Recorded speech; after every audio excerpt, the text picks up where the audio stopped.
Բախումյան տապանում հյուրընկալել եմ Հանրապետություն կուսակցության քաղխորհրդի անդամ հրապարակախոս Անահիտ Ադամյանին։ Տիկին Ադամյան, շնորհակալ եմ հրավերն ընդունելու համար։ Բարի օր, ես եմ շնորհակալ։ 9-րդ գումարման ազգային ժողովն անվանում եք կազուսների խորհրդարան, ձեր գնահատականը պայմանավորված է նրանով, որ խորհրդարան անցած ուժերը միմյանց մեղադրում են,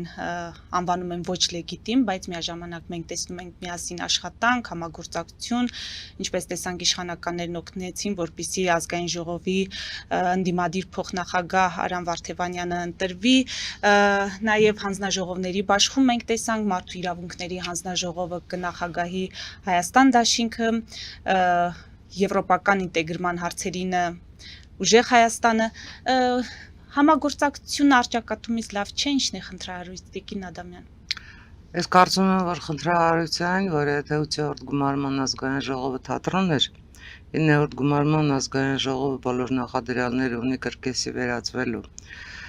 Կրկեսը, հիշենք մեր մանկության կրկեսը, կենդանիներ, տարատեսակ, վարժեցված, շատ հետաքրքիր ծաղրածուներ, որոնք ամբողջ երեկո արենայում էին, ամբողջ ընթացքում արենայում էին, գլխավոր համարը, էկվիլիբրիստներ, այս բոլորը մենք պայմանականորեն տեսնում ենք ազգային ժողովում։ Դուք միանգամայն ճշգրտորեն հիշատակեցիք ազգային ժողովի, հանձնաժողովների բաշխման ամբողջ կազուսը։ Հիշում եք, չէ, Սամվել Կարապետյանը ընտրարշավի ժամանակ ինչ էր ասում դեպի Եվրոպա քայլերի մասին եւ դեպի Ռուսաստանը գնալու անհրաժեշտության մասին։ Այս ուզում եմ կարծում եմ, որ ոչ բոլորն են տեսել, համենայն դեպս Նարեկ Կարապետյանի ինքնազարմանքի, թե ինքնահրճվանքի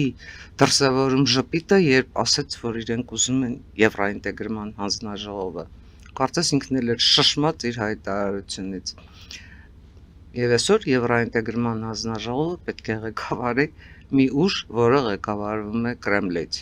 Այսինքն ստացվում է, որ մենք դեպի Բրյուսել գնալու համար զիգզագ ենք անելու դեպի Մոսկվա, ու բնականաբար Եվրոինտեգրման հանձնաժողովը թող ինձ ներեն բոլոր,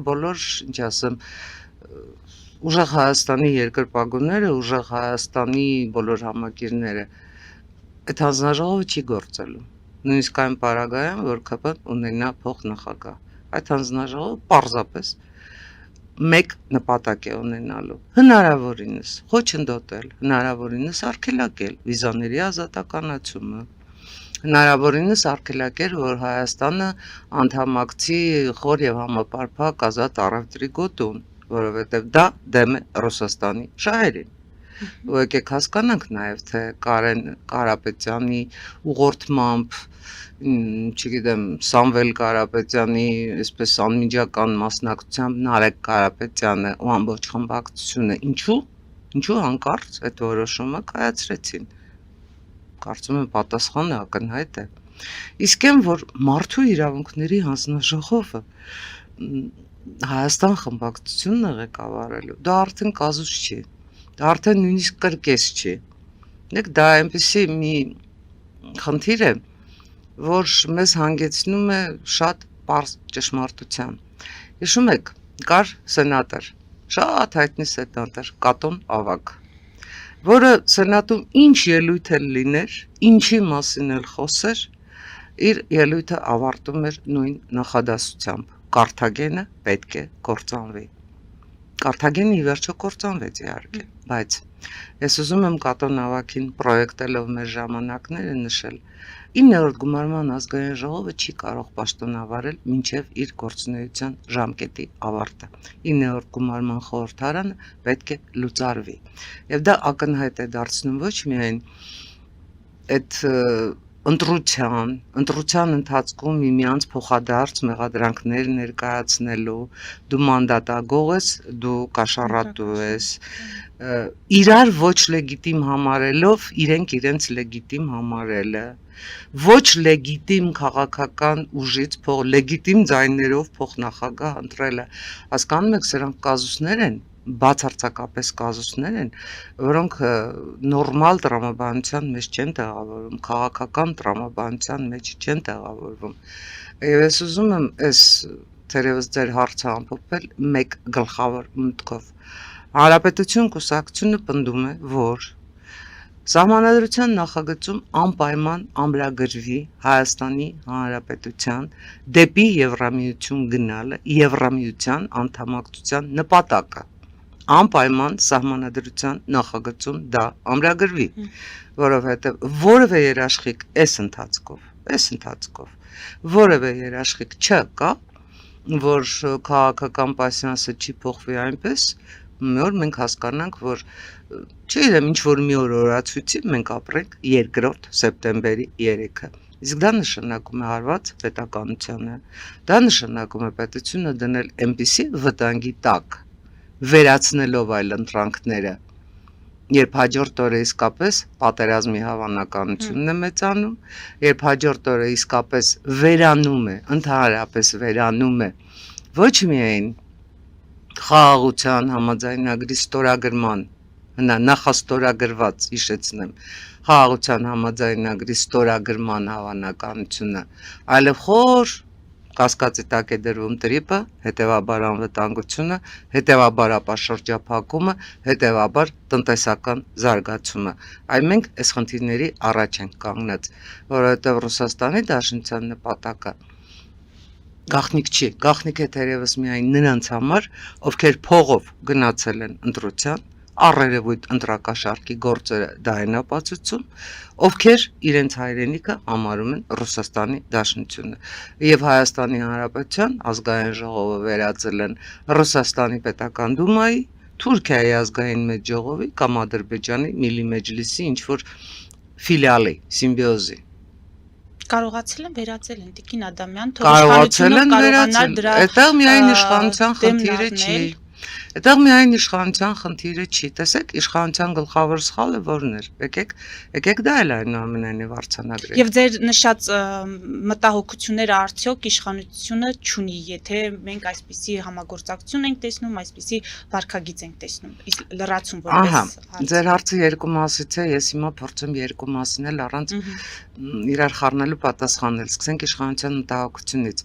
Իշխանական падգամավորները այսօրերի ընթացքում հասցրել են հայտարարել, որ նախորդ գումարման խորհրդարանը ամենածածր ռեյտինգ ունեցող պետական կառույցն էր եւ իրենց նպատակն է խորհրդարանի ռեյտինգը բարձրացնելը։ Եվ խորհրդարանի ռեյտինգը գցում էր հենց այդ դու հիմար ես, դու ես անverջ բանավեճը, որը տևեց 5 տարի։ Հիմա նրանք փորձում են փոխել այդ մթնոլորտը, այսինքն գնալ համագործակցության։ Որքան է համագործակցության ունակ ընդդիմությունը, կարծում եմ այս քանի օրերի ընթացքում բոլորս այդ ականատես եղանք, բայց խնդիրն այն է, որ համագործակցությունը ձեռնտու է նաև ընդդիմությանը, եւ ընդդիմությունը իր ակնհայտ այսպես չգիտեմ, հակապետական, հակաիշխանական դրսևորումներով հանդերձ այնուամենայնիվ փորձում են ներկայանալ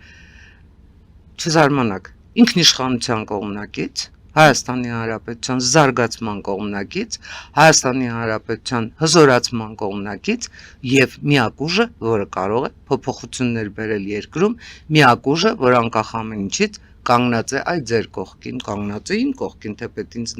դա բացարձակապես պետք չի, կանգնած է ժողովրդի կողքին։ Սա միֆ է, սա մեղմ ասած ստորություն է, որովհետեւ սա սուտ է։ Ես արտահայտում եմ իմ տեսակետը եւ ես այդ տեսակետից չեմ հրաժարվում, որովհետեւ ես ունեմ բազում հակափաստարկներ, որ դա այդպես չէ, որ դա պարզապես հերթական, ինչ ասեմ, կարծես թե ընդդիմությունը դուրս չի եկել այդ ընտրաշավից եւ իրեն թվում է, որ 5 տարի այդ ընտրաշավը պետք է շարունակի պարզապես խորհրդարանում, այսինքն 5 տարի եւս պետք է լինեն խոստումներ եւ պետք է լինեն փոխադարձ մեղադրանքների հիմքով այնպիսի բարդ կառույցներ, որոնց հիմքում Հայաստանի Հանրապետությունում բոլորը պետք է համոզվեն, որ միայն վերև Աստված ներքևը իրենք, այլ փրկիչներ երկրի վրա եւ երկնքում անգամ չկան։ Սա, ինչ ասեմ, ոչ միայն միֆ է, սա պարզապես խաչագողություն է, քաղաքական խաչագողություն։ Ինչ վերաբերվում է իշխանությանը, իշխանությունը ամենայն դեպս Նիկոլ Փաշինյանի հայտարարությունները, եթե հիշենք, հայտարարում էր, որ հունիսի 7-ի ընտրություններում ժողովուրդը պետք է գնա եւ եռագլուխ հրեշին,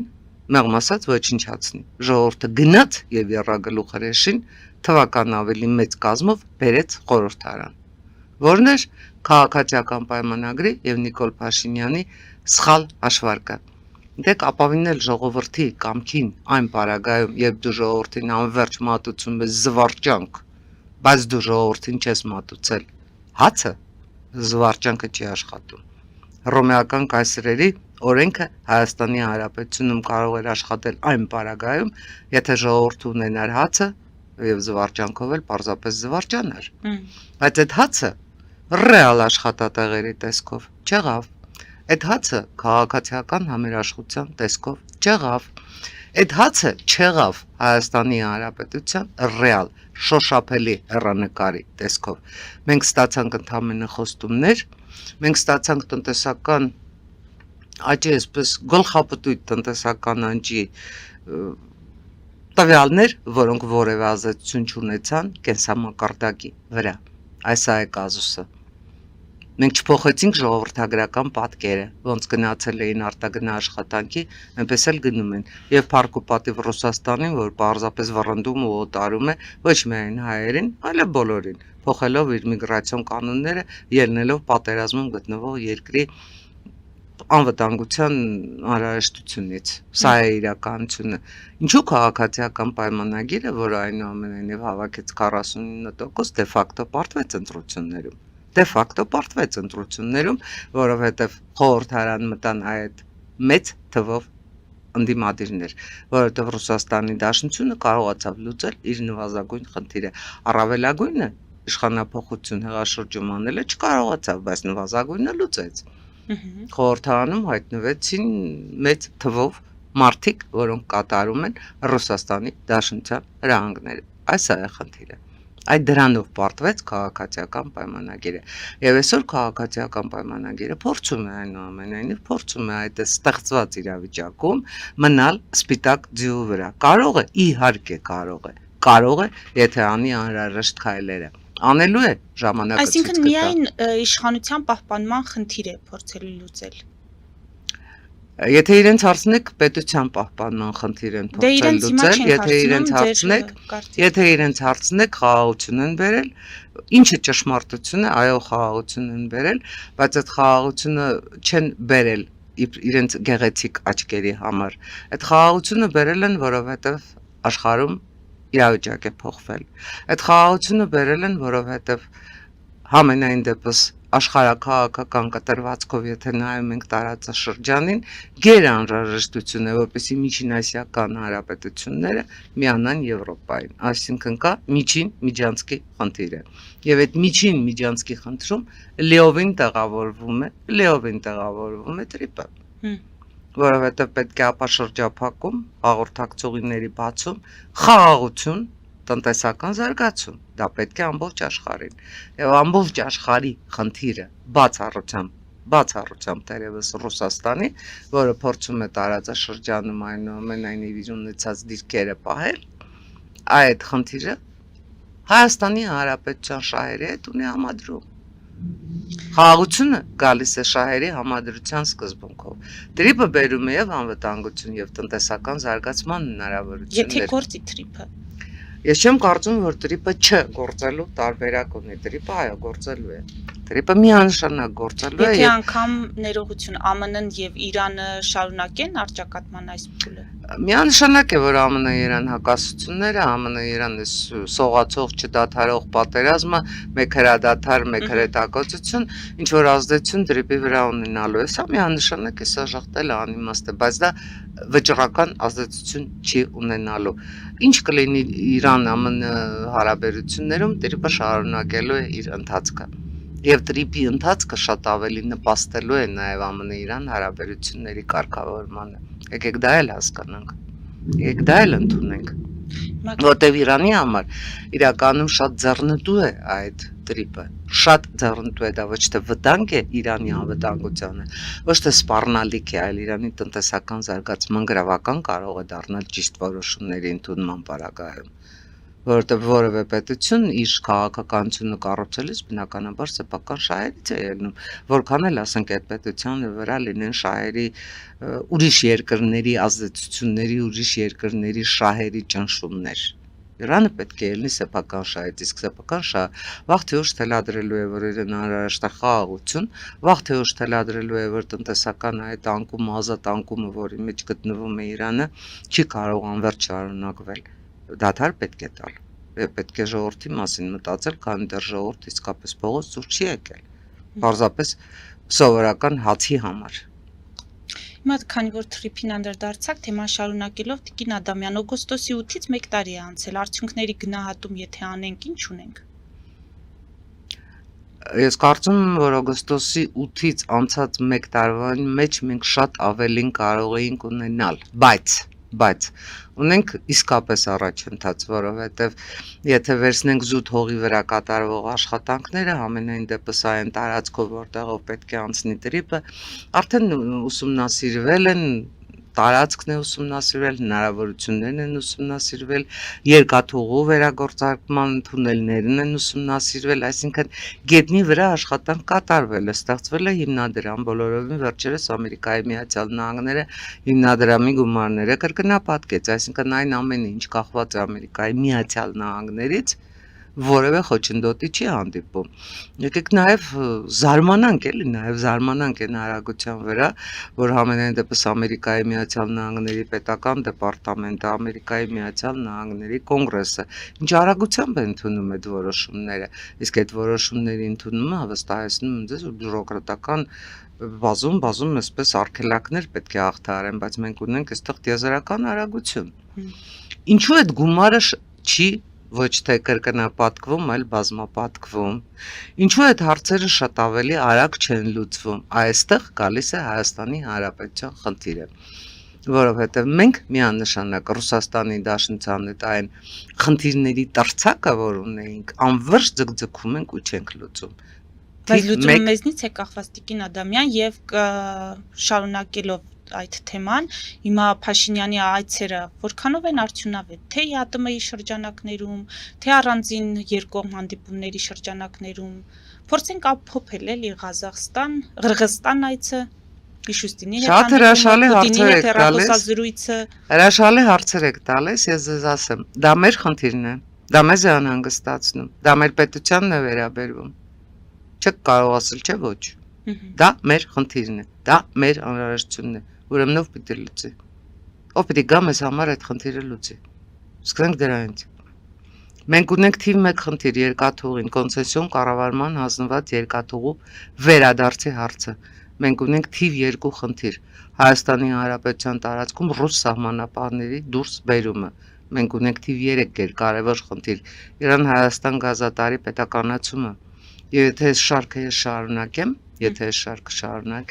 եւ վերջո հասնելու եմ 102 ռազմաբազային։ Տեսեք, Ռուսաստանը մեզ անվերջ շանտաժ է անում։ Ռուսաստանից որևէ առաջարկ կառուցողական Հայաստանին համագործակցության առաջարկ, ինչ որ խնդրի լուծում վերջին 2, 3, 4, 5 տարիներին դուք լսել եք, եթե լսել եք շատ եմ խնդրում, ինձ հիշեցրեք։ Ռուսաստանի Դաշնությունից անվերջ հնչում են սպառնալիքներ, գազը կփակենք, ձեր ապրանքները չենք վերցնի, լարսը կփակենք, ձեր քաղաքացիներին կվտարենք, ու ընդհանրապես դուք ով եք որ։ Հիմա անդրադառնանք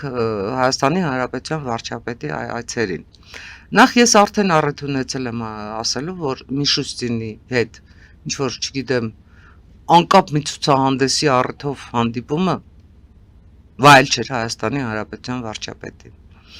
Առավել ևս Ղրղզստան գնալը, նույնիսկ Ղրղզստանի նախագահի հետ հանդիպման պարագայում, հետո Ղրղզստանի նախագահի հետ հանդիպել են բոլորը, այնպես չէ որ միայն Նիկոլ Փաշինյանն է հանդիպել, բոլոր վարչապետերը։ Իրեք շատ նուրբ պահ կա, բացի քաղաքականից շատ նուրբ պահ կա։ Ի տարբերություն հետ խորհրդային տարածքի մյուս պետությունների Հայաստանի Հանրապետությունը խորհրդարանական կառավարում ունի։ Այսինքն, եթե այլ երկրներում առաջին դեմքը նախագահն է, Հայաստանի Հանրապետությունում առաջին դեմքը վարչապետն է։ Հետևաբար, եթե այլ երկրներում հանդիպում են վարչապետերը, Հայաստանի Հանրապետությունից ներկա պետք է լինի ոչ թե առաջին դեմքը, այլ փոխվարչապետը։ Եվ ես չեմ կարծում, որ ոչ Միշուստինի ցուցահանդեսի պարագայում, ոչ Ղրղզստանի հանդիպման պարագայում չի ասվել որևէ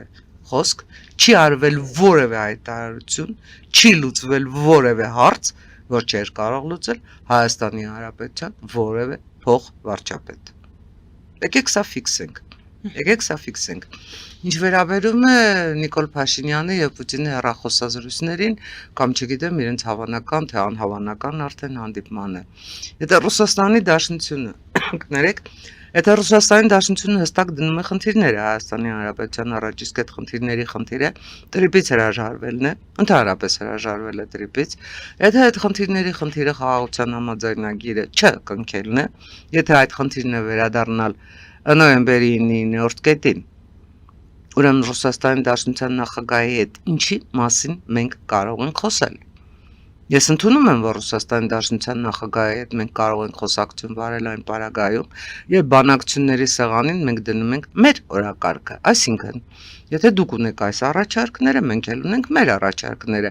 Դե կներեք, մենք այլևս չենք կարող ձեր երկրից հացահատիկ գնել, որովհետեւ ձեր երկրից Հայաստանի Հանրապետությունն արտահանված հացահատիկում մենք հայտնաբերել ենք կյանքի հետ անհամատեղելի այս մանրեները։ Մենք հրաժարվում ենք ձեր հացահատիկից։ Մենք հրաժարվում ենք Հայաստանի Հանրապետության տարածքում 100 ռազմաբազան տեղակայումից, որովհետև այդ ռազմաբազան սպառել է, պարզապես սպառել է իր խնդիրները, մենք շատ շնորհակալ ենք ձեզ, իսկապես շատ շնորհակալ ենք ձեր զինվորների ծառայության համար, դեռ Պերմյակովին դնենք մի կողմ, այդ ընթացքում Հայաստանի Հանրապետության բնակիչների դեմ կատարված հանցագործությունների հետաքննությունները դնենք մի կողմ, այդ ամեն ինչը դնենք մի կողմ, ընդունենք, որ չենք կարող ընդունել, որ չի եղել, բայց շրջանցենք մի բա, մենք հրաժարվում ենք 100 ռազմաբազայի հետ, շնորհակալություն ձեզ, մենք հրաժարվում ենք ձեր սահմանապահներից, շնորհակալություն ձեզ, եւ գիտեք, եթե օրը մեջ դուք ասում եք, որ նոյեմբերի 11-ին հապկում Հայաստանի Հանրապետությանը զրկելու եք ձայնի իրավունքից, եկեք հիշեցրեք, հա, այս վերջին 3 տարիներին Հայաստանի Հանրապետությունը ընդհանրապես ձայն հանելու փորձ արել է։ Մենք դուրս ենք գալիս հապկից, պարզապես մենք դուրս ենք գալիս հապկից, եւ 1000 ներողություն դադարեք մեզ անվերջ սպառնալ, որ դուք գազը մատակարարումը կանջատեք կամ գազի գինը կբարձրացնեք, մենք պատրաստ ենք նաեւ այդ խնդրի լուծմանը, իսկապես պատրաստ ենք այդ խնդրի լուծմանը, եւ եթե դուք կարծում եք, որ Հայաստանի Հանրապետության եւ Գազպրոմի հետ պայմանագիրը պետք է վերանայվի, մենք դրան էլ ենք պատրաստ։ Ի վերջո եկեք հիշենք նաև այդ պայմանագիրը ոնց կնքվեց, այդ խայտառակ պատմությունը, խայտառակ ազգային ժողովի։ Եկեք հասկանանք, արդյոք այդ պայմանագիրը իր կնքման ամբողջ գործընթացով ունի իրավազորության մակարդակ։ Եկեք գնանք ու Հովիկ Աբրահամյանին հարցնենք, որ դարում էիք, ինչու էիք ձեռքով քվեարկում, ինչ խնդիր էր ձեր առջև դրված անպայման վավերացնել մի համաձայնագիր, որը Հայաստանի Հանրապետության շահերի դեմ է։ Գնանք ու Հովիկ Աբրահամյանին հարցնենք, գնանք ու Սերժ Սարգսյանին հարցնենք, որովհետև գիտեք, այսպես մենք անվերջ մեղադրանքներ ենք ներկայացնում նախկիններին, բայց երբեք չենք թվարկում նախկինների բուն մեղքերը, այն նախկինների արածների հետևանքները, նախկինների արածների հետևանքով ստեղծված իրավիճակը, 20-29 տանուլ պատերազմը, տնտեսական այս ամեն ինչը, քաղաքական այս մթնոլորտը, ու եկեք նաև հասկանանք, որ քաղաքացիական պայմանագիրը ամենայն դեպս արդեն իսկ դառնում է նախկին, որովհետև 8 տարի իշխանություն լինելով դու չես կարող ամեն ինչ անverջ բարթել նախկինների գլխին, դու ինքդ 8 տարի կրկնում եմ իշխանությունն ես, եւ եւս 5 տարի իշխանություն լինելու պարագայում դու բոլոր նախկինների ժամկետը գերազանցելու ես, ու այլևս չես կարող ասել այս նախկինները այս սխալներն են արել, որովհետեւ այդ նախկիններն էլ ներկաներն էլ քեզ ասելու են, իսկ դու այս սխալներն ես արել։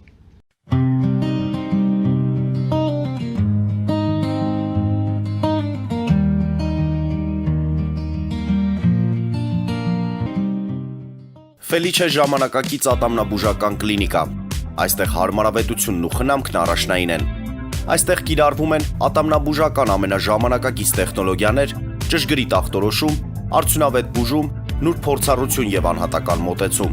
Սկսած սովորական մանրուքներից մինչև առաջադեմ ընթացակարգեր, այստեղ դուք գտնվում եք բարձր որակավորում ունեցող եւ փորձառու ատամնաբուժական մասնագետների ձեռքերում։ Մեր բարեկամական եւ հյուրընկալ անձնակազմն այստեղ է յուրաքանչյուր այցը հաճելի դարձնելու համար։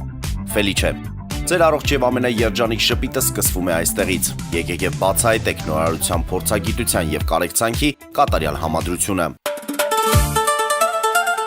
Երևան Փոստը Գրանադա Հյուզում տեղեկացնում է։ Դրամական փոխանցումներ 1%-ով։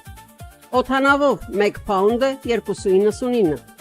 Նավով ուղարկեք 1 արկղ, երկրորդ արկղը անվճար։ Ավտոմեքենաների փոխադրում անհավատալի արժեքներով։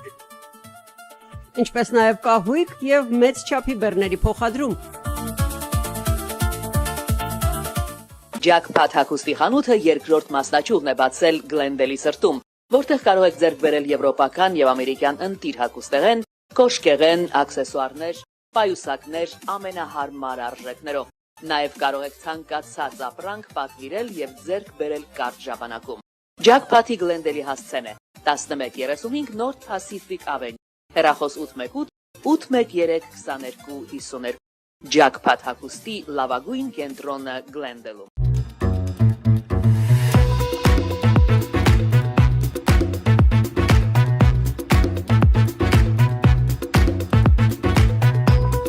Արարատ ռեստորան, ընտանեկան եւ ընկերական ժամանցի լավագույն հասցե, սիրված արտիստներ, հյուրընկալ մթնոլորտ, հարուստ ճաշացան, անմահական խորտիկներ, Արարատ ռեստորան, հասցեն անփոփոխ, սիրով սպասում ենք ձեզ։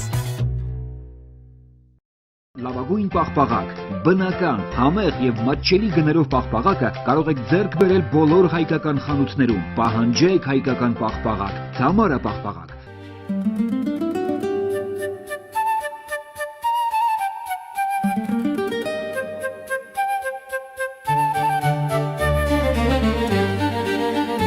Նոյան տապան տպարան,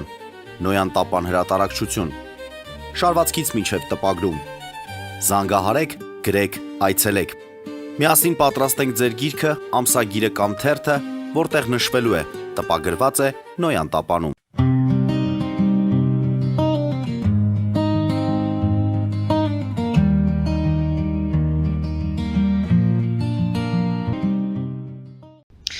Փայլուն նկարագրեցիք Հայաստանի ղեկավարի քայլերը ներկայիս իրավիճակում եւ հարաբերություններում արկա իրավիճակի ֆոնին։ Բայց եթե մենք այս ամենը չենք տեսնում, նշանակում է այն մարդիկ, որոնք Փաշինյանի իշխանությանը քննադատում են, մեղադրում են, անվանում են Ռուսաստանի հետ համագործակցության համար, նրանք այդքան էլ ոչ օբյեկտիվ չեն։ Այդ մարդիկ, այսինքն նրանց պետք չի մեղադրել կամ անվանել ռուսի գործակալ, երբ ասում են, որ այս իշխանությունները դուք միամիտներդ հավատում եք, թե մեզ կտանեն դեպի զարգացում, դեպի Եվրոպա, այն դեպքում, որ դուք չեք տեսնում, որ նրանք Ռուսաստանի հետ են եւ ոչինչ չեն անելու Ռուսաստանից ազատվելու այդ էական ազդեցությունները թույլատնելու ուղղությամբ։ Ո՞րն է ձեր հարցը սպառագայում։ Հարցը այն է, որ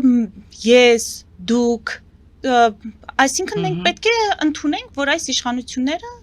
Ոչ, մենք դա չպետք է ընդունենք, եւ ես այդ տեսակետի հետ համաձայն չեմ։ Կամ այստեղ հակառուսի կամ հակա չգիտեմ ինչի խնդիրը չի։ Այստեղ Հայաստանի Հանրապետության շահերի պաշտպանության խնդիրն է։ Դե եթե շահերը չեն պաշտպանվում այնպես Հայաստանի Հանրապետության շահերը պետք է ենթադրությունը որը պետք է լինի։ Ենթադրության խնդիր չի այստեղ բացարձակապես, տեսեք։ Հայաստանի Հանրապետությունը հայտնվել է մի իրավիճակում, որտեղ պետք է անի ճշգրիտ քայլեր։ Այս պարագայում քաղաքացիական պայմանագիրը ժամանակ է կորցնում, եւ քաղաքացիական պայմանագիրը իր կորցրած ժամանակը կարող է փոխհատուցել կորցրած իշխանությամբ։ Սա միանշանակ է։ Եվ քաղաքացիական պայմանագիրը իր բոլոր բարեփոխումները, իր բոլոր գործընթացները պետք է արագացնի, որովհետեւ արդեն ոչ միայն Ռուսաստանի Դաշնությունն է իր առաջ կողմնորոշվելու խնդիր դնում հարակվե անցկացրու կամ չգիտեմ ինչ արա, այլև վերջին հաշվով հաշվեկշիռի է բերելու նաև Եվրամիությունը եւ Ամերիկայի Միացյալ Նահանգները։ Այդ տեսեք, ինչու այդ գումարները ընդհանրապես կրկնապատկվեցին, բայց չբազմապատկվեցին, որտեղ Հայաստանի Հանրապետությունը շարունակում է այս չլուծված խնդիրների թնջուկը ունենալ։ Փորձում է իշխանությունը այդ խնդիրները լուծել, փորձում է, բայց փորձում է իր պատկերացրած արագությամբ, իր պատկերացրած ճանապարհով, համենայն դեպս ամեն անգամ փորձում է ու գնում է դեմ է առնում պատին, գլուխը խփում է պատին, այսպես ասում լավ դե շատ չցաված վերադառնում է ու նորից է գնում գլուխը պատին խփելու, որովհետև համապատասխան այլ ընտրանքը չի հզորացրել այնքան, չի զորեղացրել այնքան, որ այլևս Ռուսաստանի Դաշնությունից իր հետ այդ լեզվով չխոսեն։ Սա է խնդիրը։ Ես որ ասում եմ ժամանակ է կորցնում, հենց դա նկատի ունեմ։ Այն խնդիրները, որ ես ձեզ քիչ առաջ թվարկեցի, մենք պետք է արդեն լուծած լինեինք, որովհետև ինչ, բայց շատ հայտնի էր, որ ինչ Հայաստանի Հանրապետություն, Ռուսաստանի Դաշնությունը ամբողջ աշխարհի հետ է խոսել գազը իբրև քաղաքական լծակ օգտագործելով։ Ամբողջ Եվրոպայի հետ է այդ լեզվով խոսել։ Հիմա ինչ Հայաստանի Հանրապետությունը պիտի ասեր, չէ, դե գիտեք, մեր գազը այդպես վերցրեք, ձրի օգտագործեք, ինչ փող էլ մի տվեք դրա համար, ձրի էլ օգտագործեք, ոչ մի խնդիր չկա։ Մենք այդ վերաբերմունքն էինք ակնկալելու, բնականաբար ոչ։ Այս ամեն ինչին մենք պետք է պատրաստված լինեինք։ Ես չեմ կարծում, որ քաղաքացիական պայմանագիրը Ռուսաստանի Դաշնության հետ, ինչպես դուք եք նկարագրում, այդպես հարաբերությունների մեջ է։ Ոչ, պարզապես քաղաքացիական պայմանագիրը չի կարողանում ռեալ գնահատել Ռուսաստանի սպառնալիքները եւ Ռուսաստանի սպառնալիքներին ռեալ հակադրելու նախադրյալները չի կարողանում ռեալ գնահատել ու մեծացնել իր ներուժը արևմուտքի հետ համագործակցությամբ, որովհետև արևմուտքը այդ բոլոր առաջարկները անում է, արևմուտքն է, որ կանխեց 2020-ից հետո Հայաստանի դեմ հարձակումը։ Եկեք հիշենք Ամերիկայի Միացյալ Նահանգների դեսպանին, Ամերիկայի պետքարտուղարի զանգերը Ալիևին։ Եկեք ընդունենք էլ այդ ամեն ինչը, եվրադիտորդների առկայությունը, անզեն եվրադիտորդների առկայությունը Հայաստանի Հանրապետության տարածքում, որ կանխեց ագրեսիաները։ Եկեք հաշվի առնենք նաև, երբ Ռուսաստանի Դաշնությունը ընտրություններից դեռ 1 ամիս առաջ այս պատժամիջոցների համակարգը սկսեց, ով եկավ եւ կանգնեց Հայաստանի Հանրապետության կողքին, Եվրամիությունը չէր։ Եվրամիությունը չի, որ հնարավորություններ է ստեղծում հայկական ապրանքները առանց մաքսի Եվրամիությունն արտահանելու համար, բայց այս հնարավորությունների պատուհանը ժամանակ ունի, հստակ ժամանակ ունի։ Եվ այդ ժամանակի ընթացքում մենք պետք է անենք մեր քայլերը, այլապես փակվելու են նաև այս պատուհանը։ Հանրապետություն կուսակցությունը այս մասին խոսում է արդեն անհիշելի ժամանակներից։ Եվ ասել կամ մտածել, որ իշխանության ներսում չկան մարդիկ, որոնք այդ ամենը չեն հասկանում, ռիսկերը չեն Ես կարծում եմ, որ հրաշալի հասկանում են։ միամտություն է։ Ես կարծում եմ, որ հրաշալի հասկանում են, չեն կարող պարզապես չհասկանալ։ Դե դրա համար էլ նշանակում է Ռուսաստանի հետ թվացial այս արճակատումը կամ չգիտեմ շահերի հակասությունը ընդհանրապես իշխանությունը օգտագործում է ցուցադրական քարոզչական նպատակով եւ խորքում ոչ մի խնդիր իր համար գոնե թե չկա։ Տեսեք, դուք ասում եք, ես չեմ կարծում իշխանությունում այս ամեն ինչ չեն հասկանում։ Իշխանությունում այս ամեն ինչ շատ լավ հասկանում են։ Եվ իշխանությունում առավել քան հասկանում են, որ այն ամեն ինչը ինչ արվել է, Ռուսաստանի Դաշնությունը երբեք չի ներելու։ Ռուսաստանի Դաշնությունը երբեք չի ներելու Հռոմի ստատուտի ընդունումը։ Ռուսաստանի Դաշնությունը երբեք չի ներելու Զվարթնոցից ռուս սահմանապահների դուրսբերումը։ Ռուսաստանի Դաշնությունը բացարձակապես չի ներելու Ամերիկայի Միացյալ Նահանգների հետ Հայաստանի, Ադրբեջանի, Ամերիկայի Միացյալ Նահանգների միասնական տրիպը չի ներելու։ Սրանք քայլեր են, որ չեն ներվելու, որովհետև սրանք ինքնիշխանության դրսևորման քայլեր են եղել։ Սրանք ինքնիշխանության ամրակայման քայլեր են եղել։ Ռուսաստանի Դաշնությունը Հայաստանի Հանրապետությանը երբեք չի ներելու, որ Հայաստանի Հանրապետությունը առանց իրեն սեփական բանակն է փորձում վերակազմավորել։ Սրանք աններելի քայլեր են, որովհետև այդ քայլերը վասալին բնորոշ չեն։ Ռուսաստանի Դաշնության գլխավոր խնդիրն այն է, որ այդ խորհրդային տարածքում որևէ պետության ինքնիշխանությունը հրապարակային մակարդակով ընդունելով հանդերձ դե ֆակտո իրական ռեալ պոլիտիկում չի ընդունում։ Եվ Ռուսաստանի Դաշնությունն այդ քայլերը նախաձեռնում է ոչ միայն Հայաստանի Հանրապետության դեմ, եկեք դա էլ հասկանանք։ Ինչ քայլեր արեց Ռուսաստանի Դաշնությունը Վրաստանի դեմ։ Ինչ քայլեր է արել Ռուսաստանի Դաշնությունը, պարզապես հարձակվեց Ուկրաինայի վրա։ Ինչ փուլում են ռուս-ղազախական հարաբերությունները։ Մենք տեսնում ենք միայն հայ-ռուսական հարաբերությունները, բայց անաչառ լինելու համար մենք պետք է ամբողջ սպեկտրը դիտարկենք։ Արդեն չասեմ ռուս-մոլդովական հարաբերությունները։ Խնդրում եմ, էլի մի պետություն, հիմա մի պետություն հետ խորհրդային տա, դե Մերձբալտիկան դնենք մի կողմ, որտեղ Մերձբալտիկան ի սկզբանե առանձնացավ։ Հետ խորհրդային տարածքի մի պետության անուն տվեք, որի հետ Ռուսաստանի Դաշնությունը ունի ջերմ բարեկամական համագործակցություն, բարիդրացիություն, դարավոր մարավորներ մի կողմ դրեք, որտեղ դրանք դիվանագիտական բառապաշարի են պսպղուն դրսևորումներ են, որոնք ռեալ բովանդակություն չունեն։ Ու ինձ ասեք, Ռուսաստանի Դաշնությունը որևէ պետության հետ ունի։ Դա Ունի իրական արա։ Դա Ռուսաստանի Ռուսաստանի խնդիրը չի, դա բոլորի խնդիրն է։ Դա բոլորի խնդիրն է, դա այդ թվում նաև մեր խնդիրն է։ Եվ հիմա մենք կարող ենք մեղադրել, ասենք, այլ պետությունների ղեկավարներին, որ Ռուսաստանի Դաշնության, ինչ ասեմ, իրականում Ռուսաստանի Դաշնության հետ ջերմ բարեկամական հարաբերություններ են, բայց այստեղ ձևեր են թափ։ Չենք կարող, չէ՞։ Բացառվում են։ Բացառվում է նաև Հայաստանի Հանրապետության պարագայում։ Իմ ասածը այլ է։ Ես ասում եմ, որ Հայաստանի Հանրապետությունն ունի բազում հակափաստարկներ,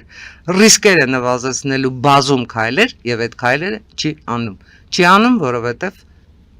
ունի վտանգի շատ խոր զգացողություն, որովհետև եթե իրենց հարցնես ունի մեծ պատասխանատվություն, դեք սովորաբար իշխանությունը շատ սիրում է ասել, որ ընդդիմությունը պատասխանատվություն չունի, այո, ընդդիմությունը ինչ հայտարարություն ասես կարող է անել,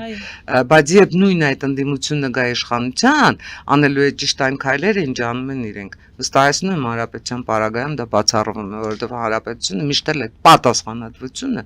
Հանրապետությունը միշտ էլ ռիսկերի հաշվարկը, ռիսկերը նվազեցնելու մեխանիզմները գնահատում է, ռեալ է գնահատում ու պատրաստ է այդ մեխանիզմները ճիշտ բային, ճիշտ տեղում օգտագործել ու իրականացնել իշապետության, ոչ թե իշխանության, այլ պետության։ հիմա ամփոփելով շատ կարճ Տիկին Ադամյան, այս ձեր նկարագրածի պայմաններում իշխանությունը ինչպես է վարվելու Ռուսաստանի ներկայացրած վերջնաժամկետների հետ։ Թե ափկի մասով նոյեմբերի 11, թե ասում է գալուզինը մինչև տարեվերջ դեկտեմբեր պետք է ԵԱՏՄ կամ Եվրամիություն այդ ընտրությունը կողմնորոշումը տեղի ունենա։ Ես կարծում եմ, որ ձեր հարցին արդեն պատասխանել եմ։ Եթե Ռուսաստանի Դաշնությունը մեզ հետ խոսում է ուլտիմատումների լեզվով, եթե Ռուսաստանի Դաշնությունը մեր առաջ դնում է այդ ձեր ցանկը, մենք էլ ունենք ուլտիմատումների մեր ցանկը, որովհետև եթե հարաբերությունները իրավահավասար են, օգտվենք այդ ցանկից թե ոչ։ Այդ դրա համար ես կարծում եմ, որ դուք պետք է հրավիրեք ոչ թե ինձ, այլ քաղաքացիական պայմանագրից ով որ կգա։ Եվ իրենք պետք է այդ հարցերին պատասխանեն, եւ իրենք այդ հարցերին պետք է պատասխանեն հստակ, որովհետեւ գիտեք, անverջ պարանը չես կարող ձգել։ Ինչպես երկու աթոռին չկարողացար դե ֆակտո, չկարողացար միաժամանակ նստել, այնպես էլ չես կարող անverջ պարանը ձգել։ Քաղաքական բումերանգը միշտ է վերադառնում եւ քո չկատարած, չընդունած որոշումը, քո չկատարած ճիշտ քայլը, անհրաժեշտ տեղում հետագայում շատ ավելի մեծ վտանգի առաջ քեզ կարող է կանգնեցնել։ Այս բանին մենք ունենք ամենայն դեպս հապկից դուրս գալու խնդիր, որը պետք չի անverջ հետաձգել, մենք ունենք հապկից դուրս գալու խնդիր, եւ մենք ունենք նաեւ Եվրամիության անդամակցության գործընթացը, ինչ ասեմ, ոչ թե ուժեղ Հայաստանին վստահելու Եվրասիական տնտեսական Եվրասիական հանձնաժողովը իրենց վերապահելու մարդու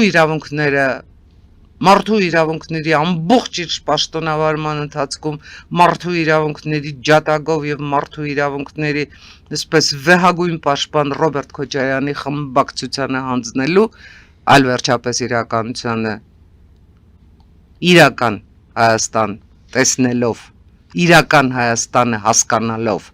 իրական Հայաստան կառուցելու նպատակով նայելու ունակություն։ Սա գիտեք գեր կարևոր է, որովհետև մինչև դարավերջ կարող եք խոսել իրական Հայաստանի ֆենոմենից, հայտանիշներից, նպատակներից, առաքելությունից, զգացողությունից, սիրուց, խոնարհվում եմ ձեր առաջ, ամփոփում եմ բոլորիդ, Բայց եւ բոլորին ուղարկել գրողի ծոցը։ Մենք գրողի ծոց չենք գնալու։ Մենք մեր երկրում ենք։ Մենք մեր երկրում ենք։ Եվ մենք մեր երկրում ճիշտ պահին, ոչ թե փորձելու ենք խուսանավել, ոչ թե փորձելու ենք այսպես գտնել սողոմոնյան որոշումներ, ոչ, ռիսկի պետք է գնալ։ ռիսկի պետք է գնալ, որովհետև ամբողջ աշխարհում անվտանգային համակարգ է փոխվել, ամբողջ աշխարհում արագություններ են փոխվել, որևէ մեկը չի նստելու ու չի սպասելու, մինչև դու այսպես դե կմտածենք էլ այս կոնցեսիոն կառավարը, դե մի 5 տարի կբանակցենք էլի, դե լավ, հա հիմա երկաթուղին պետք է աշխատի, մալոխները պետք է լինեն, նավթատար, գազատար պետք է լինի, էլեկտրահաղորդման գիծ պետք է լինի, եւ պետք է լինի հնարավորինս արագ։ Այդ տեսեք, Ամերիկայի Միացյալ Նահանգների, Ադրբեջանի, Հայաստանի Հանրապետության վարչապետը այսօր հանդես են եկել հայտարարությամբ, եւ այդ հայտարարության մեջ համոզին ես ֆիքսեցի, որ Ադրբեջանը աշխատանքի իր մասը կատարել է, Հայաստանի Հանրապետություն դեռ նախագծում է։ Այս սա է այսօրվա իշխանության դատավճիռը, եւ սա է այսօրվա իշխանության, ինչ ասեմ, նաեւ արդարացման թուղթը, նրբացուցիչ դեպք անցանացը, բայց մինչեւ ուր, մինչեւ ինչքան այս պատասխանը ժողովուրդը չի տալու, որովհետեւ ժողովուրդը որպես կանոն գնում է ընտրում է։ Ես ելնում եմ վերջին ընտրություններից, գնում է ընտրում է կամ իր կարծիքով հավանական հաղթողին, կամ գնում է ընտրում է խորհրդարան հավանական